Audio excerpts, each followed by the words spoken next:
এবার মার্কিন পররাষ্ট্র দপ্তরের প্রেস ব্রিফিংয়ে উঠেছে বাংলাদেশ সম্মিলিত সনাতনী জাগরণ জোটের মুখপাত্র ও সাবেক ইসকন নেতা চিন্ময় কৃষ্ণ দাসকে গ্রেপ্তারের বিষয়টি।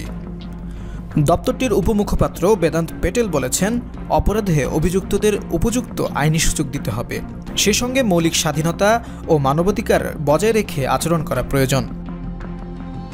স্থানীয় সময় মঙ্গলবার নিয়মিত এই প্রেস ব্রিফিংয়ে কথা বলেন বেদান্ত পেটেল।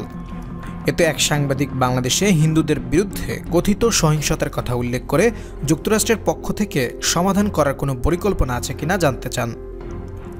জবাবে বেদান্ত পেটেল বলেন, যেসব দেশের সঙ্গে আমাদের সম্পর্ক রয়েছে তাদের প্রতিটি সরকারের সঙ্গে আমরা সামঞ্জস্যপূর্ণভাবে কাজ করি। আমরা বারবার স্পষ্ট করেছি, ধর্মীয় স্বাধীনতা ও মৌলিক মানবাধিকারের প্রতি শ্রদ্ধাশীল হওয়া দরকার। যে কোনো ধরনের প্রতিবাদও শান্তিপূর্ণ হওয়া উচিত এবং যে কোনো ধরনের ক্র্যাকডাউন, এমনকি ক্র্যাকডাউন না হলেও সব দেশের সরকারকে আইনের শাসনকে সম্মান করতে হবে, আর তার অংশ হিসেবে মৌলিক মানবাধিকারকেও সম্মান করতে হবে। আর এই বিষয়ে আমরা জোর দেওয়া অব্যাহত রাখব। পরে ওই সাংবাদিক চিন্ময় কৃষ্ণ দাসের গ্রেপ্তারের প্রসঙ্গে বলেন, চিন্ময় দাস ব্রহ্মচারী বাংলাদেশের ইসকন নেতা। অন্যদিকে ইউএস ইন্টারন্যাশনাল ইন্টেলিজেন্সের প্রস্তাবিত পরিচালক তুলসী গেভার্ডো ইসকন সদস্য। চিন্ময় দাসকে বেআইনিভাবে গ্রেপ্তার করা হয়েছে, রাখা হয়েছে কারাগারে।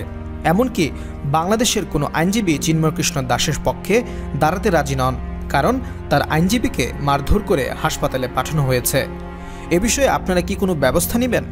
জবাবে তিনি বলেন, আমার কাছে এই মামলার বিস্তারিত তথ্য নেই, কিন্তু আবারও বলবো, আমরা জোর দিয়ে যাচ্ছি যারা অপরাধে অভিযুক্ত তাদেরও উপযুক্ত আইনি প্রতিনিধিত্ব করতে দিতে হবে ও মৌলিক স্বাধীনতা ও মানবাধিকার রক্ষা করতে হবে।